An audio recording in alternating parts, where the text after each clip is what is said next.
Let's kick off with this Manchester United conversation. Some say gone too soon, Tim. Some say not soon enough. Where are you on this? I think Ruben's decided when he wants to leave the football club. I think he's got what he wanted. As soon as he spoke out against the hierarchy, I thought it was inevitable he would lose his job.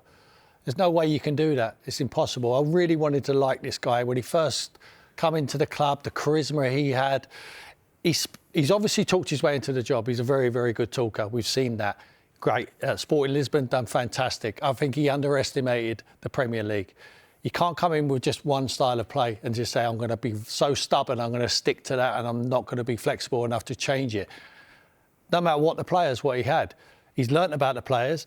He's obviously not liked them, too much. Having said that, we've just looked at the table there. They're not too far off it, so it's a good opportunity for someone else to go in. But I think Ruben's, he's made the decision. I think it's up to him. I really believe that Man United did not want to get rid of this guy.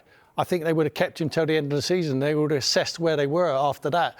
But I think once you talk out, like Enzo Maresca has done at Chelsea, I think both managers have got what they wanted, and that is to leave the football club with a nice payday. Interesting. OK, so you think he's maybe forced Manchester United's hand. And maybe that's possible, Jamie, if you can say things against your leaders, your bosses, if your record is better than Ruben Amorim's was. Was this the big problem for Ruben Amorim, for all his likeability in press conferences and his stubbornness, I suppose, to his formation, that he just didn't get the results to back it up? Absolutely. And we gave him a lot of leeway because of what Jim Ratcliffe said. When Jim Ratcliffe said, no, we are going to give this guy time, we all went, OK, well, fair enough, we'll give him time. But like Tim says, he knew what he was doing. He knew what the exit was and he got himself out at the right time for him.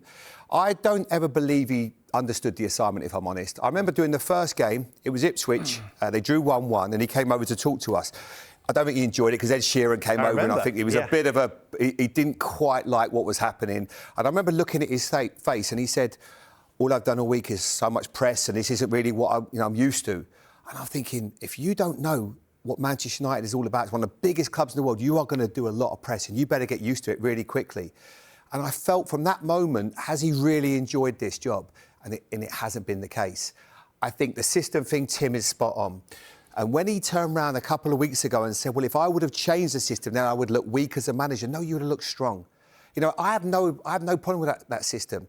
Conte's made that system work. You can make that system work, but you also have to adapt. And if you're playing 3 at the back and the team's got 10 men, you don't need to keep 3 at the back. You shouldn't be losing away at Grimsby. A lot of the results that he had were absolutely disgraceful. And normally, any other Manchester United manager would have been sacked long time ago. But because Jim Ratcliffe gave him that peace of mind that he's safe, but Tim's right. He knew what he was doing. He knew where the exit was and he took it as quickly as he could. The story was, wasn't it, that he'd had that conversation with Jason Wilcox before the game at the weekend and they'd had a bit of a disagreement and he'd reacted emotionally to suggestions of sticking to 4 rather than 3 at the back. And I'd be interested to see what Darren Fletcher does tonight.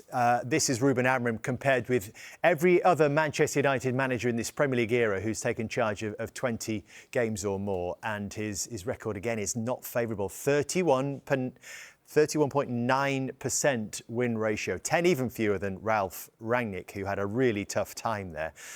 Interestingly, Ole Gunnar Solskjaer is up here, 51.4%. He is currently the favourite for the job. Might he find his way back in at Old Trafford? It looks that way. I mean, if Ruben had a 51.8% win ratio, he'd be 3rd in the league.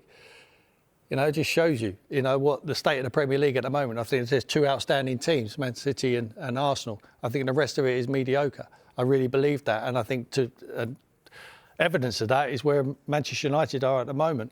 I think Ole Gunnar Solskjaer is the front runner. The front runner for what terms of just coming back as an interim manager, yeah.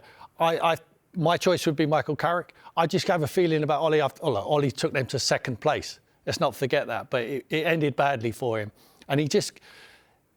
When I saw him in front of the press or on the touchline, I just look into his eyes and he looked like he was a rabbit in the headlights.